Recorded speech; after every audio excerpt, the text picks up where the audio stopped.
Porphyria's Lover by Robert Browning.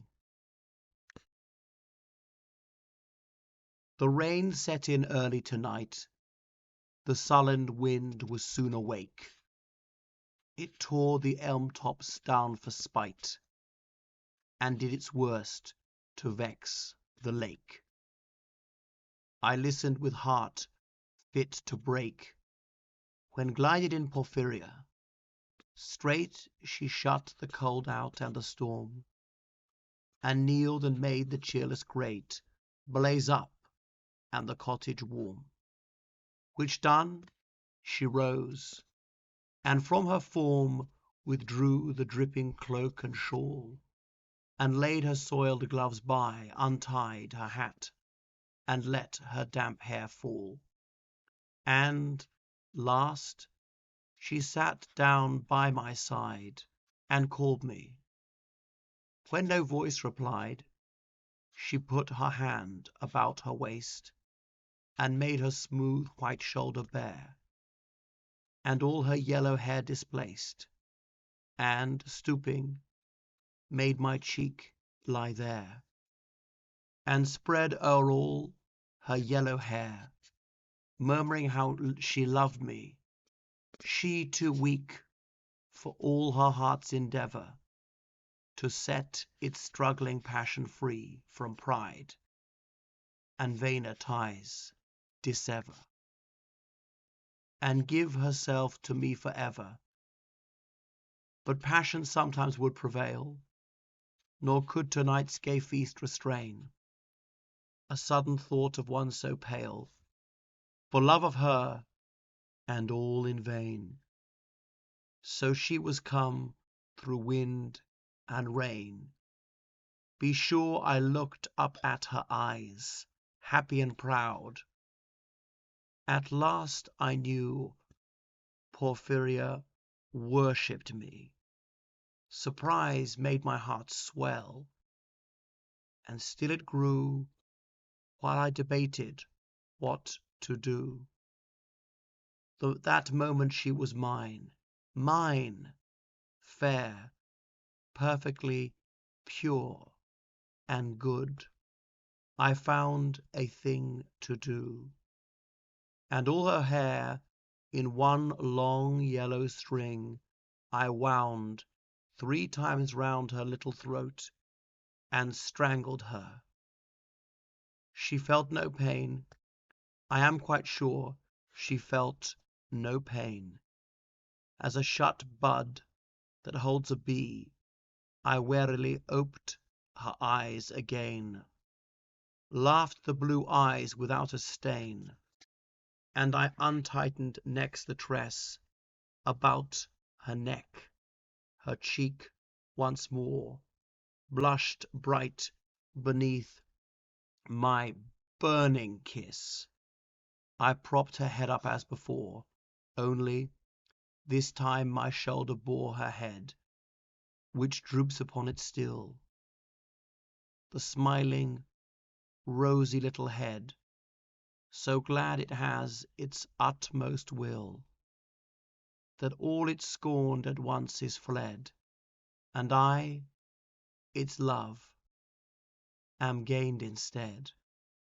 Porphyria's love, she guessed not how her darling one wish would be heard. And thus we sit together now, and all night long we have not stirred, and yet God has said not a word. That's Porphyria's Lover by Robert Browning, a compulsory poem in the anthology for AQA, English Literature. So Robert Browning was a 19th century British poet who spent much of his adult life in Italy, and his wife was a poetess, Elizabeth Barrett Browning, the only husband and wife pair of poets I've heard of. So Porphyria, a figure from classical mythology. Now this is in the love section of the anthology, and it's shocking and disturbing, a love story that ends in murder. Okay, so it begins The rain set in early tonight. Okay, you expect it to be raining, but rains earlier than usual. It must be a rainy time of year if you expect it to rain. So the sullen wind was soon awake. All right. So it gets windy as well. It tore the elm tops down for spite. So it's a very strong wind. And there's personification as though the wind has emotions, can be malicious in choosing to knock down the winds. Elms, with their sinister association, as in use for hanging people, perhaps subconsciously he chose that of all the trees, bearing in mind what happens to poor Porphyria later on, and did its worst to vex the lake. Notice the meter there. So as though it's disturbing the lake, obviously blowing little wavelets across it. I listened with a heart fit to break. So he's very sad. He's almost heartbroken. When glided in Porphyria, so she comes in, presumably walking very gracefully. Straight she shut the cold out and the storm. Okay, so she shut the door, but so much more than that. And kneeled and made the cheerless grate blaze up. The grate being that like metal cage really to put logs and coal in the fireplace. Remember, this is the 19th century, before we could control electricity, no radiators. You had to burn a fire in the house to keep you warm. So she's lighting the fire, and all the cottage which was done, she rose. So, perhaps suggests that she brings warmth, as in positive emotions, romance, kindness. Those are all the connotations of warmth. But also passion, danger. Fire is destructive. Which done, she rose. Okay, once she did that, then she stood up, and from her form withdrew the dripping cloak and shawl. So takes these outer clothes off her body. Form to mean body. Perhaps there's a bat squeak of eroticism here because, of course, the clothes can be semi-translucent when wet and body hugging. And laid her soiled gloves by, untied her hat and let her damp hair fall. So soiled as in dirty, takes the dirty gloves off, loosens her hair, and at last she sat down by my side and called me. So sits beside him, says, and starts to speak to him. When no voice replied, why doesn't he answer? Is he so awestruck? She put my arm around her waist.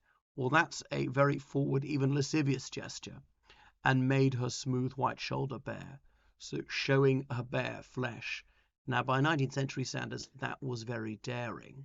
So it's a come on, and her yellow hair displaced. Okay, women often have their hair sort of fairly covered up or worn high, so she's really being about seductive, murmuring how she loved me. Presumably, it's not the first time we met, and then we go on. So anyway, and he ends up strangling her, and then so it's this horrid pastiche of a love poem at the end, with her lifeless head lolling on his shoulder, because of course, she's a limp, and that's it. And she hasn't said a word because, of course, she's dead, but she's just freshly dead and still shining with beauty. So rather disturbing. Think of the imagery. It's a ballad. It tells a story. Think of the scansion and the rhyme scheme and how it's disturbed in places.